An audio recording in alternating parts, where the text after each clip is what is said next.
안녕하십니까? 배팅 부동산 농지연금의 모든 것 변경 예정인 농지연금 한 방에 깔끔하게 정리 진행하도록 하겠습니다. 아마 개정된 농지연금에 대해서는 아마 이 영상이 거의 최신 정보일 것입니다.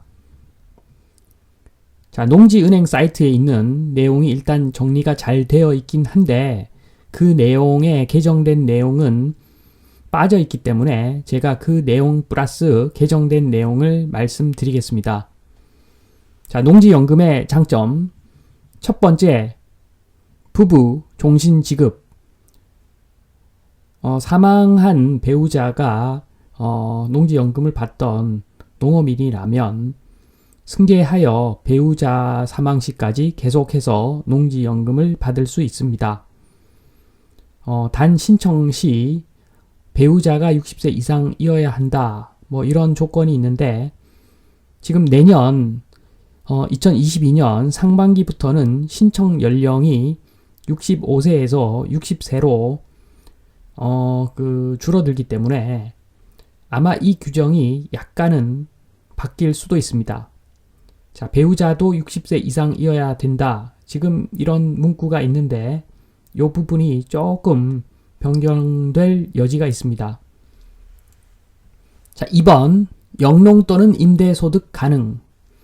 연금을 받으면서 담보농지를 직접 경작하거나 임대할 수도 있다는 이야기죠. 그래서 추가 소득을 얻을 수 있다.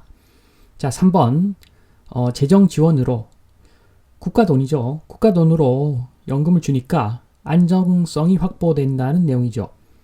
4번 연금 채무 부족액 미청구. 연금 채무 상환 시에 담보농지 처분으로 상환하고 남은 금액이 있으면 상속인에게 돌려주고 부족하더라도 더 이상 청구를 하지 않는다는 내용이죠. 한마디로 개꿀이죠. 5번 재산세 감면. 6억 원 이하 농지는 전액 감면. 6억 원 초과 농지는 6억 원까지 감면. 엄청 좋죠. 자, 농지연금의 장점. 이렇게 좋으니까 다들 농지연금 가입하려고 하는 것입니다. 자, 가입 요건. 1번 가입 연령. 자, 지금은 65세, 만 65세 이상인데 2022년 상반기부터는 신청 연령이 만 60세 이상으로 바뀝니다.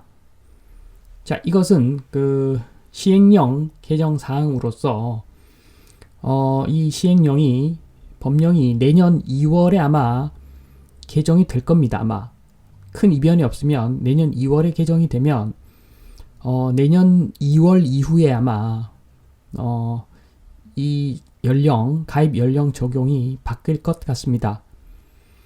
자, 2번 영농 경력.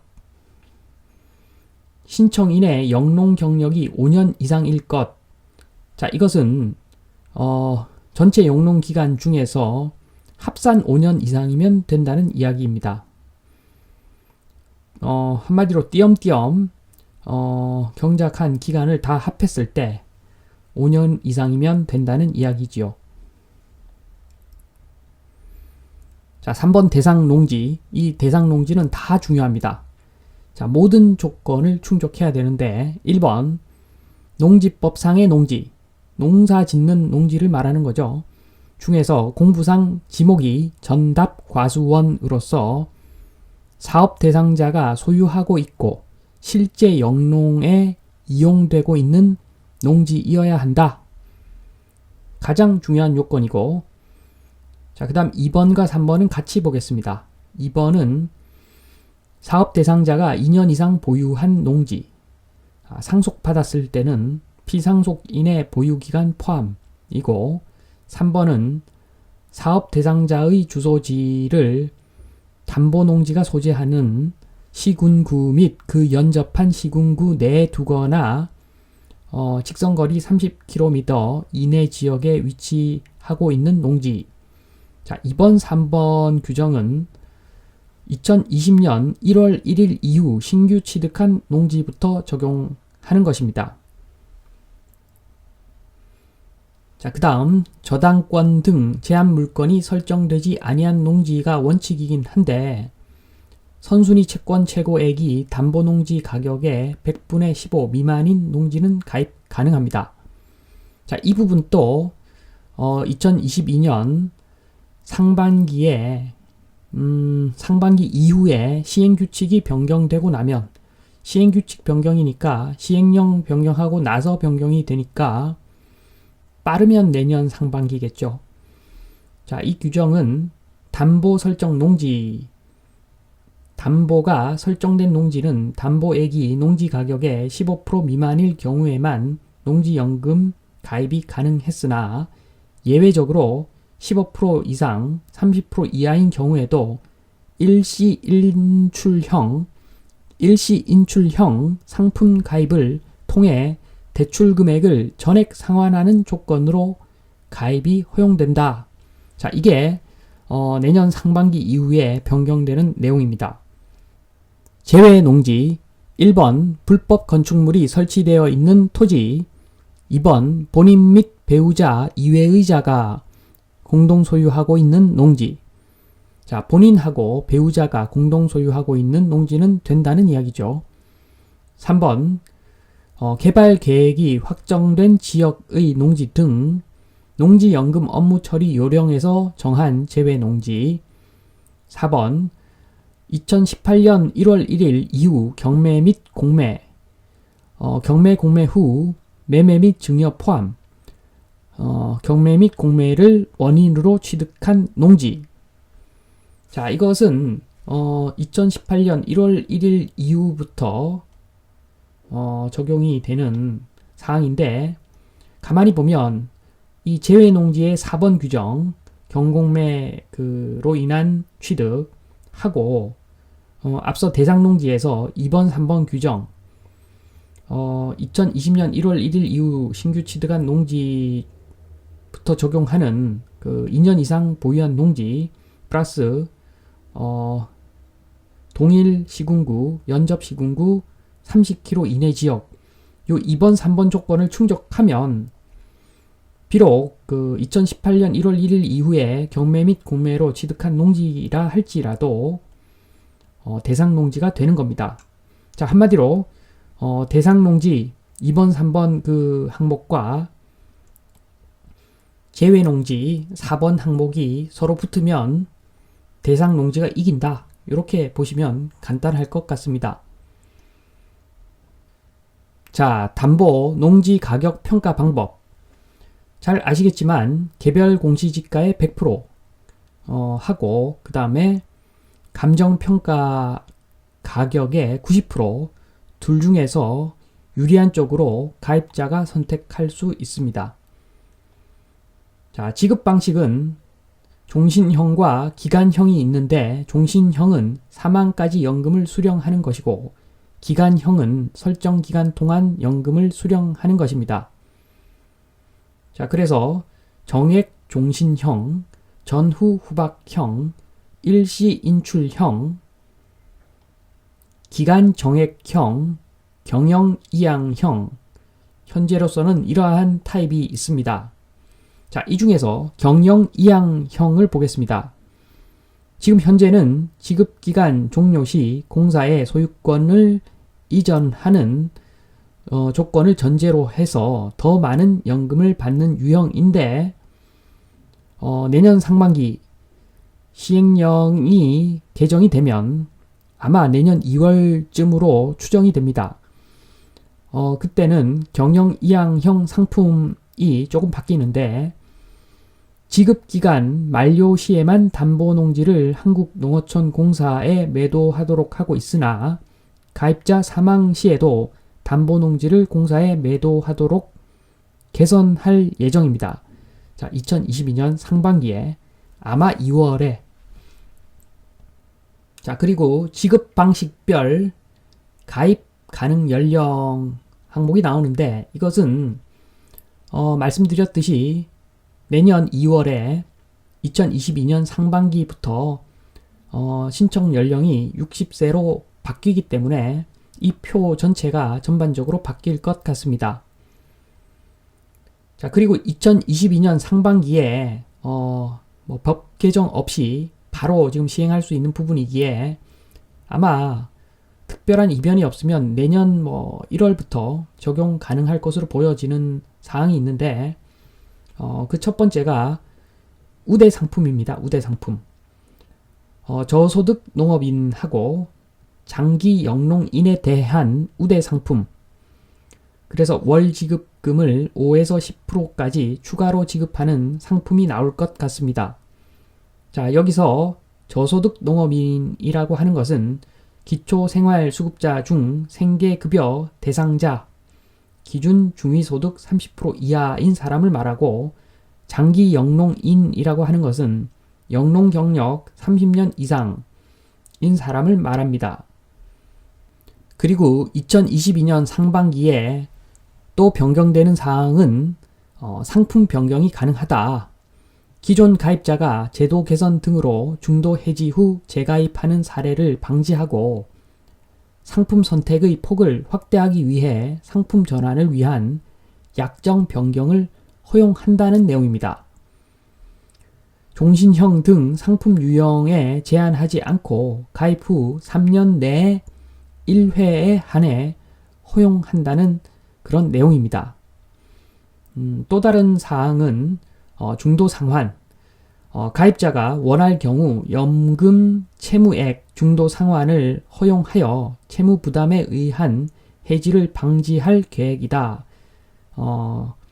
지나치게 잦은 중도 상환 방지를 위해 3년에 1회씩 허용할 예정이라고 합니다.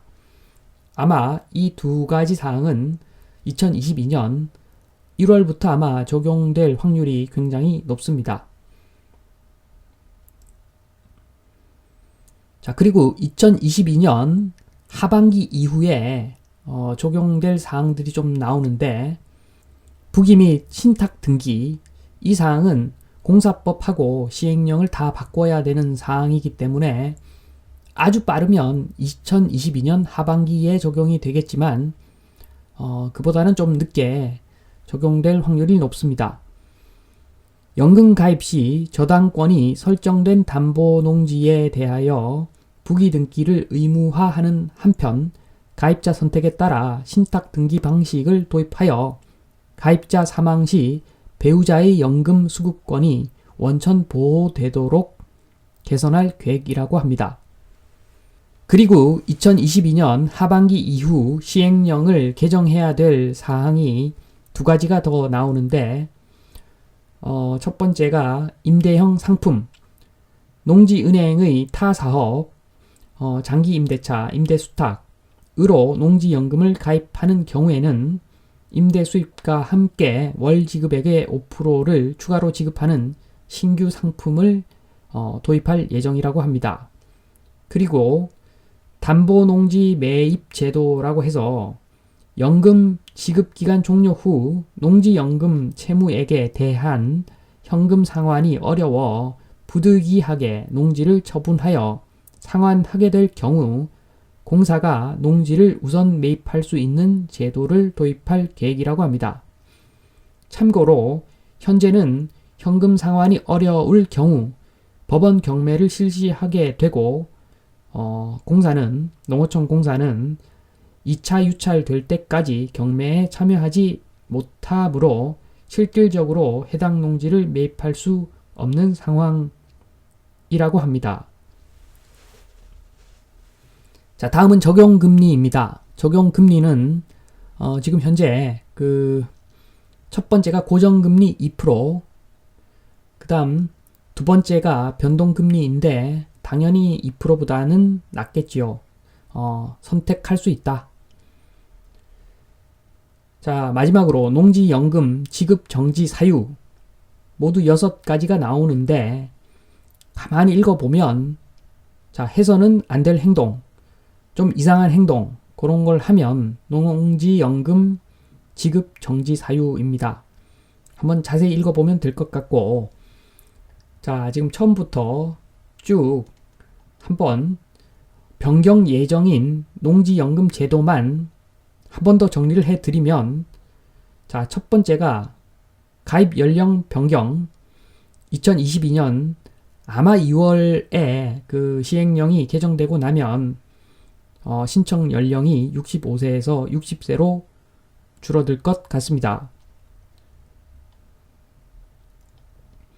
자, 그리고 2022년 상반기에 아마 시행령 변경 이후에 시행규칙이 변경이 되면 담보 설정 농지라고 해서 당초에는 15% 미만일 경우에만 담보 농지가 되었는데 15%에서 30% 이하인 경우에도 일시 인출형 상품 가입할 경우에는 허용이 된다. 담보 농지가 될 수가 있다. 자, 그리고 경영 이양형 상품의 경우에 지금 현재는 지급기간 만료 시에만 공사에서 매도하도록 하고 있으나 향후에는 가입자 사망 시에도 담보농지를 공사에 매도하도록 개선하는 내용이 2022년 상반기 시행령 개정하고 나서 아마 내년 2월에 이런 제도가 개선될 것으로 봅니다. 자, 그리고 법령 개정 없이 2022년 상반기에 바로 적용될 수 있는 내용.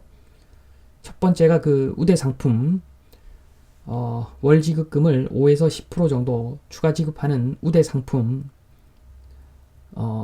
이 우대 상품이 도입될 예정이고, 그리고 상품을 변경할 수 있는 그런 변경 권한을 허용하는 내용, 그리고 중도 상환을 할 수 있게 하는 내용, 이런 내용들이 법 개정 없이 2022년 상반기에 바로 적용될 예정입니다.